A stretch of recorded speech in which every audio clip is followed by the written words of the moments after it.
Welcome in to the Gamblin Gauchos. I am your host, Ryan Mainville, and today we are talking Maui. Obviously, Texas Tech going 1-2, picking up that big win against Louisville, and then a loss against Creighton that was mainly decided in the second half, and then a hard-fought contest with Ohio State that ended up going in the Buckeyes' favor. You know, it's not the record you probably wanted. You were really looking for 2-1 or even 3-0, coming away with the championship. But I think even with the lackluster record, we saw some things out of this Texas Tech basketball team over the past week that were really encouraging and give me confidence for the season going forward. And so we're going to take a look at some highs and lows from Maui. But before we get into that, go ahead and subscribe to the Gamblin Gauchos YouTube channel.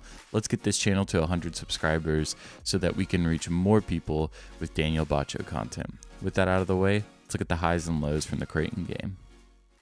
So one of the big highs in the Creighton game for me was Daniel Batcho's defensive ability playing against a guy his size.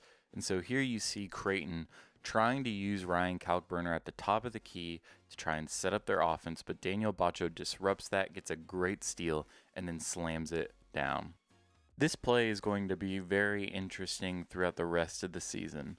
Look at who's defending Ryan Kalkbrenner here. It's KJ Allen. He is the biggest guy on the floor with O'Banner defending Kaluma, which means that it's Allen's responsibility to slide baseline whenever there's dribble penetration. And what that does is it leaves Kerwin Walton defending Ryan Kalkbrenner. Creighton can't get it to him right away, but eventually he slips free and scores an easy basket. It was a really uncharacteristic defensive performance from Texas Tech in the second half of that Creighton game. Creighton ended up outscoring the Red Raiders 45-34 in the second half. We're just not used to seeing that from a Mark Adams team, and so the next day against Louisville, you could have expected them to come out with some power, some emphasis, some confidence, some aggressiveness, and I think we definitely saw that. So the first high from this Louisville game is a Daniel Batcho pick and roll action, and I am becoming convinced that this is the best play in Texas Tech's playbook. Daniel Batcho just has a knack of creating space, and so he doesn't get the ball on the initial roll, but he kicks back out, gets positioning on the baseline, puts the ball on the floor. He doesn't get the basket, but he picks up the foul. That's a huge play. And y'all already know we had to go with two highs for this Louisville game, especially because of this Daniel Batcho play. I mean, just look at where he is when this pass is made. He's beyond the three-point perimeter, and he still makes one of the best blocks I have ever seen. What a play. And so you had a hard-fought loss against Creighton, a dominant win against a very bad Louisville team, and you kind of just got the feeling that that third day was really going to be the barometer of who this team is. It's your third game in as many days. You're playing tired. You have got to play on a limited scouting report.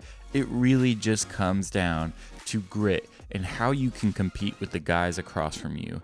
And overall, even though Texas Tech did lose against Ohio State, I thought they competed, I thought they fought, I thought they played 40 minutes of really good basketball. Obviously, the Buckeyes had some crazy shooting variance throughout that game, a couple of guys having the game of their life, but I think we saw some highs and some lows from Texas Tech in this game.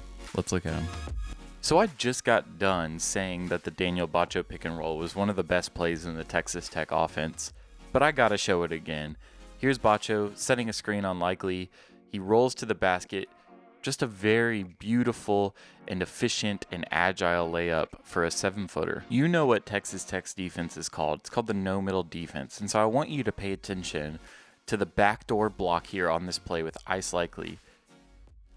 Look at that. We're going to watch that again because it's very crafty, and I think it's significant for Texas Tech going forward.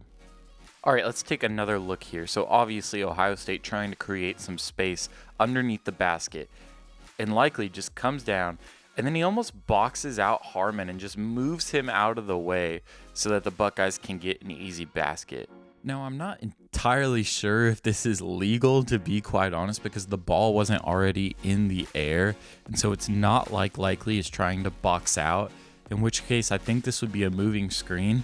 But I think the action is really significant, specifically when this play was called. This is Ohio State's first offensive possession of the game, and they are going with this on a limited scouting report. And so the verdict is out. Everyone knows it about Texas Tech's defense. You have to try and score in the middle.